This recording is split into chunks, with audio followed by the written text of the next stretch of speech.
What's up, guys? Josh here. I'm back. I'm ready to talk some Bloodline, season two today.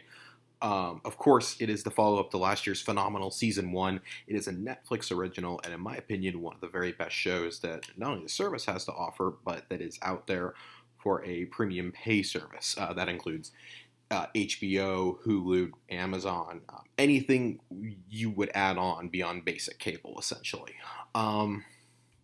The series, for those you don't know, stars Kyle Chandler of the phenomenal Friday Night Lights, Ben Mendelsohn, who will be seen in the upcoming film Star Wars Rogue One and was excellent in last year's Mississippi Grind, Linda Cardellini of practically everything known to man, and Norbert Leo Burtz, who's a new up-and-comer who's also been very good in this series.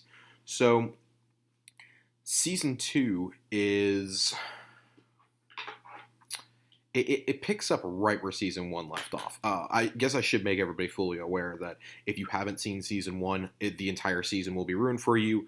And I'm going to try to avoid going into too many details about season two, but be warned, there will be spoilers here and there. We are discussing the full 10 episode run. And as this is an increasingly complex show, it's going to require us to talk about the plot devices and the plot itself. The second season literally picks up as soon as the first season ends. It picks up the next morning. If you recall, season one ended with the final episodes dealt with Ben Mendelsohn's character, Danny Rayburn, finally being killed by Kyle Chandler's John Rayburn. John had finally had enough of Danny. Danny was threatening his family. Hated the whole family, intended to take the family down with him with the drugs, the DEA, etc., getting involved with the gangsters who were dealing cocaine. There was a hired killer sent to eliminate him, and the events of the last three episodes, I guess you could say, of season one are insanely pivotal to all 10 episodes this time. So if you didn't really understand what happened in those last three, go back and rewatch them. They're as much the end of season one as they are the beginning of season two. It's really interesting. They kind of act as an in-between for the seasons. Season one was 13 episodes. This is 10. They're kind of a nice, and not nice, they're a very big interlude. But season one ended with Danny's son showing up at John's house. And now John is trying to figure out how to deal with the boy, whose name is Nolan, who wants to know the truth about his father, wants to know about his past, etc.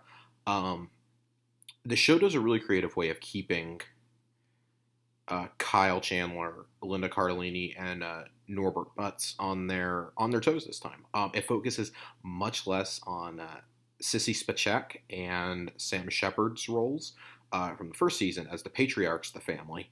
It focuses far less on them and on their legacy, and now deals with the actions of their children, which I found to be really, really interesting. You can tell that the lies that they all had to tell in the final episodes of season one and the decisions that they made and back each other up on are finally starting to weigh on them. We see the consequences. Meg loses her cushy job in New York she worked so hard to get. Kevin, the youngest son, is just his life is in shambles. Last time we saw him, he was doing cocaine. He's doing it here, but he's also reconciled with his wife. He's dealing with cocaine abuse, with alcohol abuse, and then you have Kyle Chandler, John Rayburn, who is trying to keep everything together and is really the grand architect of this lie.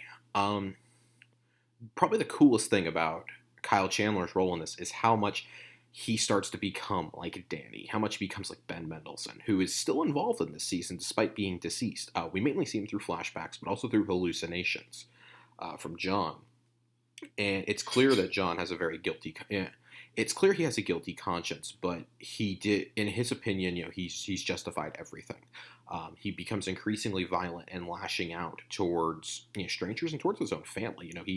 He lashes out at his wife Diana multiple times in the season. Diana comes to the realization. She's the first one to really come to the realization within the family of what's going on, of what happened, and basically tells John to stay away at that point. John's former partner, Marco, is incessantly digging and digging and digging the farther season 2 goes. And really the final episodes turn into a cat and mouse almost between the two former partners.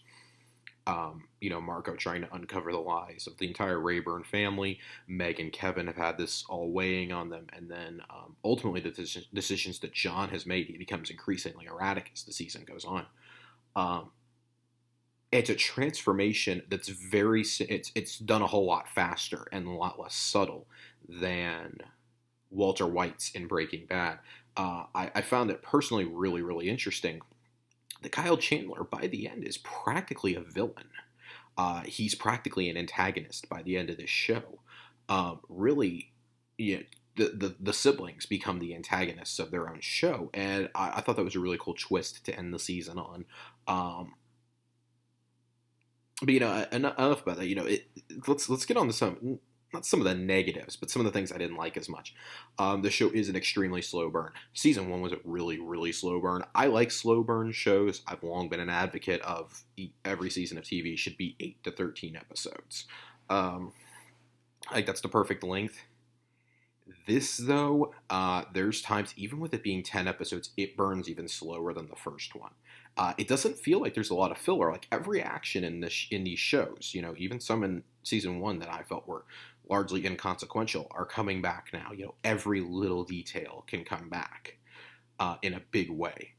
I really enjoy that. I'm really looking forward to see how season 3 turns out.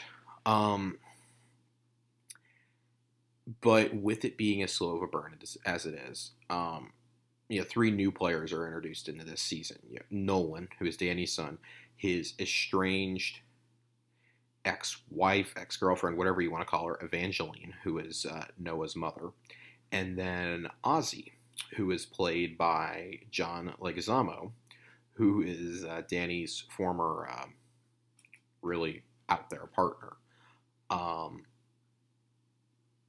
I guess if you had to pick antagonists for the season, like up until the final episode, that final episode or two, really the antagonist would be Ozzy and Wayne Lowry, who carries over from the first season, the always great Glenn Morshower of 24. But it doesn't. No one quite fills that void that Ben Mendelsohn leaves. His charismatic presence on screen, even being a villain, is very, very much missed. All these new characters can't make up for that. I mean, his shadow is looming over the whole season. He's still the driving point of the whole series, but it doesn't feel as complete without him. So here we are, 24 episodes in by the end. So some of the key players, of course, I've already heaped plenty of praise on Kyle Chandler. In my opinion, Kyle Chandler is now the front runner for Emmy for Best Actor in a Drama. We're getting real close to when they're going to announce Emmy nominations. They'll be announcing them this summer. I do not see right now anybody topping Kyle Chandler for a drama series. And that's full disclaimer. I don't watch Game of Thrones. That's really the only show I feel that could have a solid competitor in that category. Kyle Chandler was nominated last year along with Ben Mendelsohn for Best Actor and Best Supporting Actor. I see no way in which Kyle Chandler does not take Best Actor. An actor who really stepped it up this year, though, from the first season is Norbert Butz. Kevin, the youngest sibling, he was largely cast aside in the first season. He was, yes, misfit. He just had a temper. He was throwing temper tantrums the whole season. Was never a compelling character. I couldn't have cared less whenever he was on screen. Even on rewatchings, every time I see him on screen, I'm like, oh my god, he's the worst part of this season. This season, he steps up and he's kind of the breakout performer. Ben Mendelsohn was very much a breakout to American audiences with Bloodline season 1. Norbert Butz is really a breakout here. You see the pain and the anguish that he's going through. He was the one who was most vocal about, you need to do something about Danny. And yet, here he is, a completely broken man, and he's the only one of the siblings who can really admit it, that he's completely broken. He's tired of doing this. He's tired of lying his way through life. And he's tired of being haunted by all of this. Just a great performance. I personally think he could be a dark horse come Emmy season for supporting actor. I don't think he'll seal it with a nomination, but I think he could be a dark horse for it. I'd certainly be pleasantly pleased to see him nominated. And then John Leguizamo. It feels weird for me to say he plays a great gangster, but he plays Ozzy, who is in like 5 or 6 episodes of the season, who is not a major antagonist, but he's there to cause enough problems with the Rayburn family. Very, very well done character, and I certainly enjoyed him on screen. It was a little bit of a different role than I think we're used to seeing Leguizamo in. Of course, I can't remember the last thing he was in. It was a casting when they cast him that I kind of scratched my head up. I was like, okay, I guess I'll trust this. They did pretty good with the casting in the first season. And then I feel like special attention needs to be given to Nolan, whose actor Owen Spence, I think. I want to say it's Owen Spence. Was in Owen Teague. There we go. Owen Teague was in the first season, actually, in the flashbacks as a young Danny Rayburn. So it was really cool to see him actually play Danny's son. It made it a lot more believable to me. It showed they do have an overarching plan for this show. All that being said, I mean, so much of the show's plot really relies on being coincidental. And I love shows that dig into the little details. I mean, there's reasons why I loved 24. There's reasons why I loved Breaking Bad, why I love Better Call Saul now. This is a show where it feels like almost everything is done by coincidence, and it gets tiresome. By the end of season 2, you're like, oh, this is still such good TV, but they need to work on their plot telling a little bit more. I mean, they keep relying on little coincidences to tell the story and to advance it, and part of what made season 1 so good was the internal conflict of John Rayburn, of Danny Rayburn, the conflict they had between each other. It didn't, end on family legacy. This time it feels a lot more congested, and I think it's because they're missing Danny. Really, the relationship between Danny and John continues to be a driving force, but while Kyle Chandler is a phenomenal actor, he doesn't carry it as well by himself. Ben Mendelsohn really, you're really realizing he was the workhorse of that show. Again, both Emmy-worthy, both award-worthy performances, but when you only have half of that duo, it's like trying to do Breaking Bad without Aaron Paul or without Bryan Cranston and only having one of them. It doesn't work. Obviously, not on that big of a level. That was a performance for the ages, but it's close. It's close. The show doesn't really work with just one of them in the lead. That being said, kind of wrapping up, it's a little difficult to see this show going farther than 3 seasons. When we end season 2, full spoiler, if you've been listening to this, I've tried to avoid spoilers for the most part. Season 2 ends with a great ending. I will say that. The last 20 minutes or so of the final episode are just great. Eric Dirtbag O'Bannon is still around. Danny's best friend. He's in league with all of these new people. John finds him and jams a gun into his eye, but doesn't pull pulls the trigger to reveal it's empty. So basically, John's gone completely off the rails at this point and flees the Keys because Marco's figured it out by now, and Diana's basically told him not to come home. Kevin and Meg decide to turn on John finally. Yeah, they finally turn on John. They go to Marco's house, and Kevin's the only one who goes inside. Meg can't bear to go inside. Kevin goes in and starts confessing everything to Marco. Tells him, John killed Danny and this and that. And when Marco is like, no, well, you're all liars. This whole family is full of liars. You're going to prison.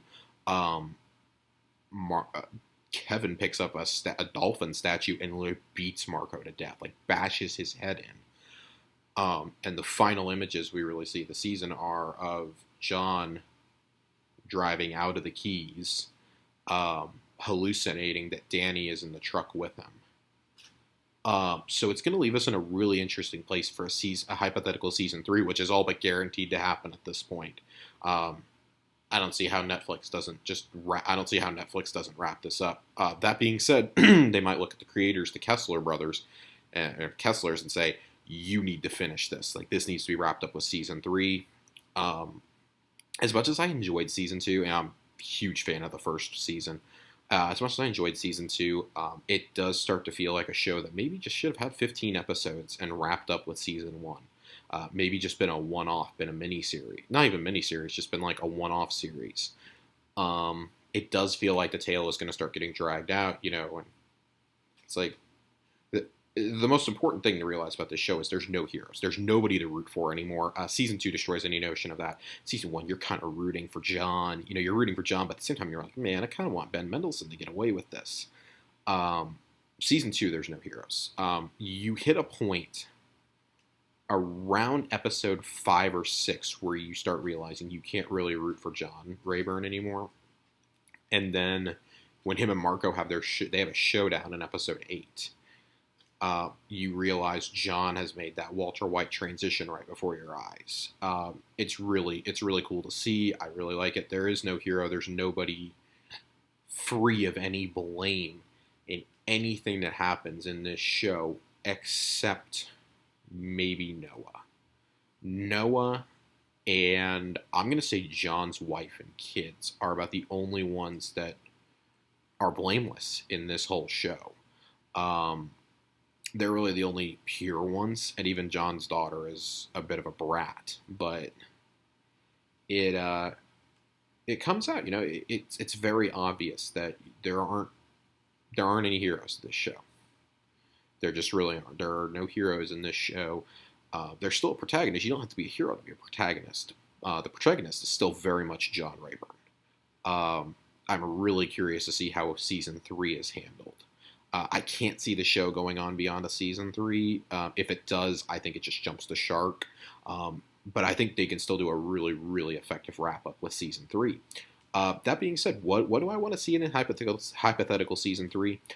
Ghost Danny is really entertaining. I'd really like to see Ben Mendelsohn come back for a little bit more. Who knows what he's going to be able to do. He's going to be promoting Star Wars a lot. And that's presumably why he didn't have a huge role in this season. Even in hallucinations and flashbacks, is he was busy doing Rogue One during the filming of this. Really curious to see what they do with him. I can't wait to see the fallout for Meg and Kevin from Kevin's murder of Marco. I can't wait to see that, and see if they try to frame John for it or what, since John has skipped town. I want to see exactly what John does, how big of a time gap there is, etc. But I think more than anything, I'm really curious to know what happens with Nolan. I'm curious to know what happens with Danny's son. I'm curious to know what happens with Eric and with his sister, Chelsea. I hate Eric O'Bannon, but his sister Chelsea is one of the very few blameless characters on this show who's done, nothing horrible. She just wants to be left alone, and she wants to be left out of all of this. She doesn't want to be bogged down with Danny's legacy anymore and such. And it's going to be really interesting to see where they take a season 3. See if the writing can continue strong. It faltered here in season 2. It got weighed down in season 1 by filler. The shorter format works 10 episodes. I wouldn't be surprised to see it drop to 8, but I really think you need 10 to tell the story. Just finish it out strong. Go out on a high note with a season 3. Don't drag it out forever. Not every show needs to have 7 seasons in a movie. It's not necessary. So, that being said, that is my take on Bloodline Season 2. Putting a grade on it, I'm going to go with probably a 7.5, maybe an 8 for the season. Definitely not the 9 that I consider Season 1, which is just outstanding. This is still really good television. It's still pretty good. If you liked the first season, highly recommend you watch this. Not everyone's going to dig this. There's going to be a lot of people who are going to say, nope, I'm done. About halfway through, I encourage you to finish the season. It's only 10 episodes. It's only 10 episodes. That's a weekend. That's a weekend for you. Highly encourage it. It is the show that I am going to recommend probably most for people to binge this summer. Very well done. Watch it for nothing more than Kyle Chandler and more Ben Mendelsohn. The performances, again, just outstanding on this show. The characters feel really believable, no matter if you like them or not. No matter how small and insignificant their role is, they feel believable. And that's less due to the writing and more due to the caliber of acting that they have found. Like a lot of these Netflix originals, they may falter in writing, they excel in acting. So that being said, if you enjoyed, if you enjoyed this, like, share, comment. Let me know what else you guys want to see. I'm planning some more TV reviews for this summer. I have time to finally catch up on my television. So I'm looking forward to doing some reviews. Some that I'm thinking about doing, for television. I'm gonna go back and do one for Bloodline season 1 down the line. I was almost finished with a rewatch of it before season 2 came out. I'm really excited to do one over The Flash season 2. Probably one over Agents of S.H.I.E.L.D. season 3. And then I'm not really sure. I'm not really sure for the rest of the summer. I might do one for Preacher. Preacher, the new AMC series starring Dominic Cooper. Might do one for him. I don't know. It's going to be a lot of movies, some graphic novels, some comic books, some video games in there. So, again, if there's anything you guys want to see me review, please let me know in the comments below. And, as always, guys, keep those TVs on, and I'll see you guys at the movies.